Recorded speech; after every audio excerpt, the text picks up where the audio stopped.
All right, everyone, buckle up, because today we're going deep into the Bhagavad Gita, chapter 7, which is all about the self. So, like, what it is, what it even means, what's obscuring it from us. Yeah, all the big questions. All the big, big questions. Yeah. And how we can even begin to, like, grasp this idea of the self, because it's a big one. Huge. It's a big concept. Yeah.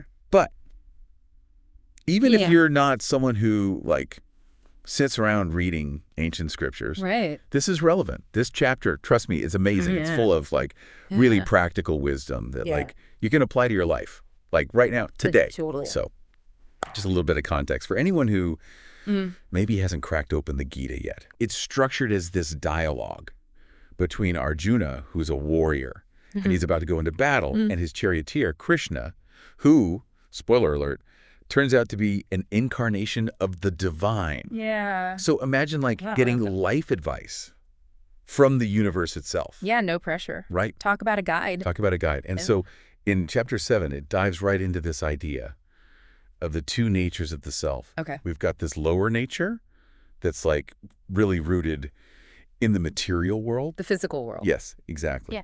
And then there's this higher spiritual nature that's often kind of like hidden. Yeah, it's easy to miss. Easy to miss. For sure. And one of the things that I think is so fascinating about how the Gita describes this is that it lists, like, our minds and our intellect as part of that lower nature. It's true, Which is so interesting. Yeah. Because we tend to identify so much with our thoughts and our feelings. Yeah, we think that's who we are. Right. But the Gita's saying, like, hold on a second. Exactly. There's more to the story. Yes, there's something deep. Way deeper. And the text even lists these components of the lower nature.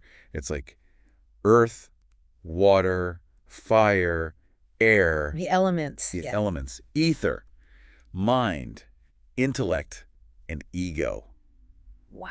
It's like the building blocks of, like, how we experience the world. Yeah, totally. Right. Absolutely. So then the big question becomes, what is this higher nature? How does it relate to all of this, like, stuff that we're dealing with down here? Right. In this material world. Exactly. Yeah, good question. So it sounds like we're dealing with, like, a pretty powerful force here. This illusion, like, how do we even begin to, like, break free? Right. Well, I mean, the good news is the Gita doesn't just, like, show us the problem and then just, like, see ya, you know? Right. It offers a path. Okay. And a lot of it has to do with this idea of dharma. Dharma. Yeah. Which, like, we hear that word a lot, but what are we really talking about when we talk about dharma? Yeah, it's a big one, right? It's a big one. I think at its core, dharma is about aligning our actions with our true nature, with that higher self that we've been talking about. Okay. It's like recognizing that.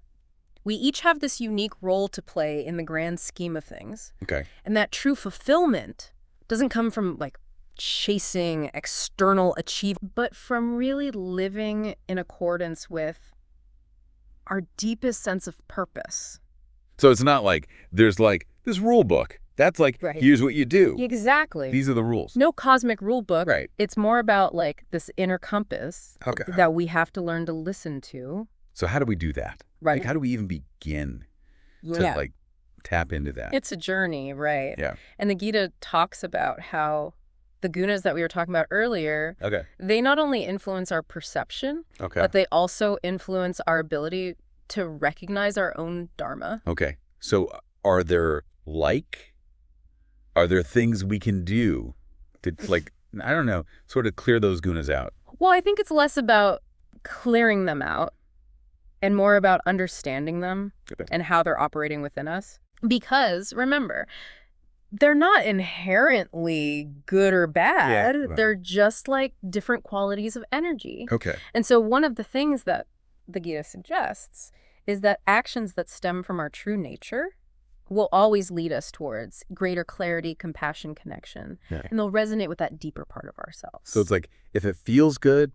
Yeah, there's a sense of rightness to it. It's not forced. Okay. It feels aligned. Okay. And I think the more we cultivate that inner sensitivity, that awareness of what feels truly aligned, the easier it becomes to discern our dharma in any given situation. I love that. Yeah. This idea of, like, It's not. There's no, like, rule book, Right, yeah. but there's this, like, inner knowing Yes. we can tap into. Exactly. Exactly. And, it makes me think about Arjuna in the Gita.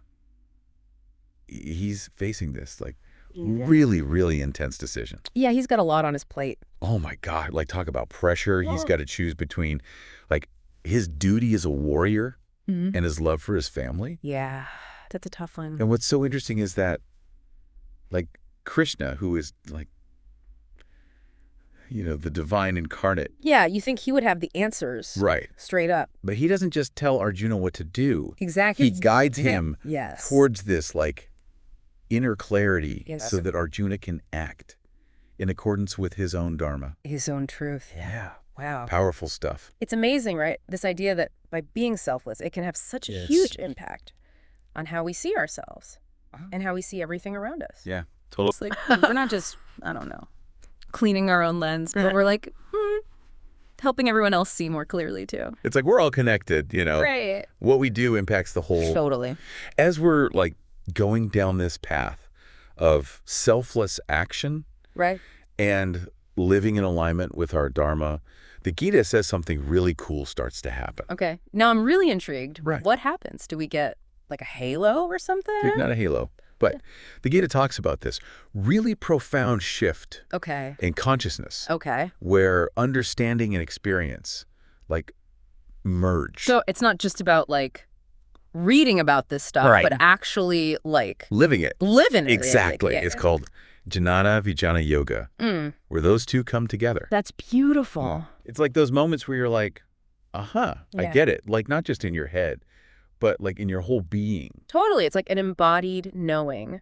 Yes. And as we, like, deepen our practice of karma yoga, those moments become more and more frequent. Wow. It's like they become woven into the fabric of our lives. I love that. Yeah. But we're talking about, like, a pretty long journey here, right? It's true. This isn't, like, a microwave enlightenment. Not instant enlightenment. Yeah, this is, like, the real deal. It unfolds over a lifetime. Okay, so we have time. We have time. That's good. And the thing is, even the smallest steps on this path can make a difference. Really? Yeah, totally. So even if we're just, like, starting to think about these things like dharma and selfless action. Yeah. Yeah, just like you said, even just thinking about it plants the seed, and those seeds can grow into really incredible things. That's amazing. Right. It's hopeful. Yeah, it's not about being perfect. It's about the intention and the direction we're moving in. I love that.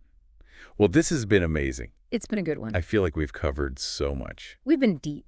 We have been deep. Deep in the Bhagavad Gita. Chapter 7. Chapter 7.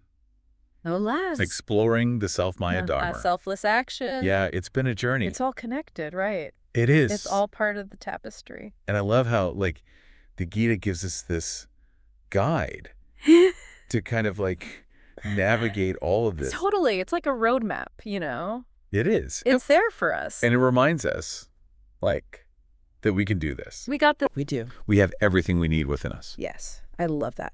So as you're going about your day today, just remember, you are a spark of the divine. That's right. And you have everything you need to find your way. Trust yourself. Yes. And this has been The Deep Dive. Until next time. See you next time. Keep exploring.